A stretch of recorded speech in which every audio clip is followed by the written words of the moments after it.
Pictures up. Pictures up. Pictures up. Let's roll sound. Rolling. Rolling. Sound speed. Camera speed. Awesome. Take two. Mark.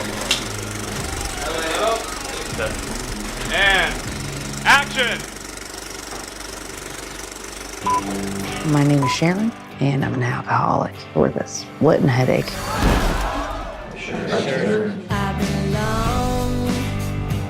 My advice, find a reason to be here that's bigger than you are. I read about this family in the paper. I think this is Hi it. there, and welcome to Leaving the Movies Open Dialogue. This is Thomas Manning. And I have to say, if you ever have the chance to open up your day with a conversation with Hilary Swank and Alan Ritchson, then take the opportunity because you will have a delightful time, as I did speaking with him about their new film, Ordinary Angels, directed by John Gunn, with a screenplay written by Meg Tilly and Kelly Freeman Craig that is inspired by a true story. And here Hilary and Alan talk about the importance of the bonds to be found within small communities, and also how you can find everyday people who impact your life in very profound ways, which is really the root of this film, Ordinary Angels. So Hilary, of course, a two-time Oscar winner, and Alan, we've seen him recently really burst onto the scene with his series on Prime, Reacher, as he plays the title role of Jack Reacher. So I just really enjoyed this conversation and can't thank Hilary and Alan enough. So thank you, Hilary Swank and Alan Ritchson, for your time as we speak about the film Ordinary Angels. Hope you enjoy. Alan and Hilary, it's wonderful to meet you both, and I appreciate your time today. Oh, nice to meet you too. You too. Thank you. And I'm very excited to be talking about Ordinary Angels. And I think one of the main aspects of this film that's going to resonate with many audience members is the central focus on the power of this small but mighty community. And I know that for each of you individually, you both spent time in relatively small towns and neighborhoods at various points in your lives. So for the two of you, what did you most appreciate about the opportunities that this film gave you in that regard, to channel a love for the positive aspects of small communities? Well, you know, I have definitely, and when you say that, I even think of the small town that my dad, my mom, and my family still live in just in Iowa, in southwest Iowa, in a small town called Kellerton and Mount Ayr, like these little towns.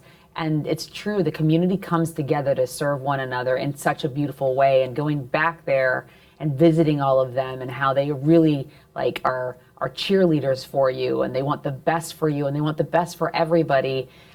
Yet this is also a reminder that we can do that in bigger ways in other communities. Like, we're in New York City right now, and I find, strangely, in such a greatly populated place, people still can come together to help one another. I was here during 9/11, and I saw this community come together just like that small town. So it is a reminder that when we are in need, people do find goodness in their heart to help others. I think we need that more now than ever as well. So it is nice to be a part of a movie that reminds us of that. I'm going to sound like a fire and brimstone preacher.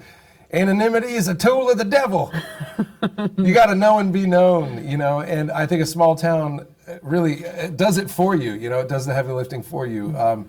We have to, especially in this age of independence, where we're all sort of self-reliant. We really have to do a lot of extra work, to make sure that we know our neighbor and can fill their needs. We can love and serve the way that we're called to. So a small town really does that for you, by everybody knowing each other.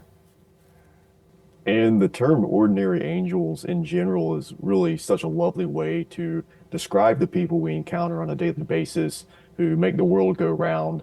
And when I hear that term, I think of people like my late grandparents who were just unbelievable in their compassion, but oftentimes in very quiet and simple ways. So when each of you think to the ordinary angels in your own lives, who are those people to you, and in what ways have they shaped you both personally and creatively? Well, my mom was extraordinary in that she instilled in me a belief in myself like really no other. She said you can do anything in life as long as you work hard enough. And she never raised any doubt that I could achieve anything. And to give a child that gift of belief in themselves, I think is the best gift you can give a child. So that was, I think, an angelic act. And I also had a teacher who had us write a skit and perform it in front of the class, and saw a light come on inside of me, some joy, unbridled joy. And he really encouraged me to audition for the school play and to continue to find ways in which to act as an outlet. And that was such a gift, because here I am living this joy still to this day at 49 years old. So those are, and then one more, and I'm going to take up the whole interview, but then, and my dad was one of my most favorite people in my life, and someone was an angel in being an organ donor and gave their lungs so my dad could live. And there's countless people who are doing this for others and saving lives. So what's it like to have so many guardian angels? Jeez Louise. right? Look, I too, you know, when I think of this, I think of all the many people who went out of their way to help me out, that, you know, when I didn't deserve it. But, you know, somebody found out once I was sleeping on an air mattress because I was living in the projects, and I didn't have a real mattress, and they gave me a real mattress. And, you know, somebody found out my car broke down, and I couldn't afford to repair it. And it also was beyond repair, but, and helped me get into a car, you know, that, like, little things like that, like, really can be life-changing for people. And a lot of those gifts in my life really helped me sort of leapfrog to the next stage and chapter of where I needed to go. So, you know, I try and always look for ways to help, you know, in great and small ways, and pay it forward in that sense. Well, Alan and Hilary, I can't thank you enough for such wonderful time today, and I appreciate everything you shared, and love to share more conversations in the future. And I'm just big fans of both of you, so I appreciate you guys. Thank you so much. All the best to you. Yep. All right, get the pictures up. Pictures up. Pictures up. Let's roll sound. Rolling. Rolling. Sound speed. Camera speed. Awesome. Take two. Mark. And action.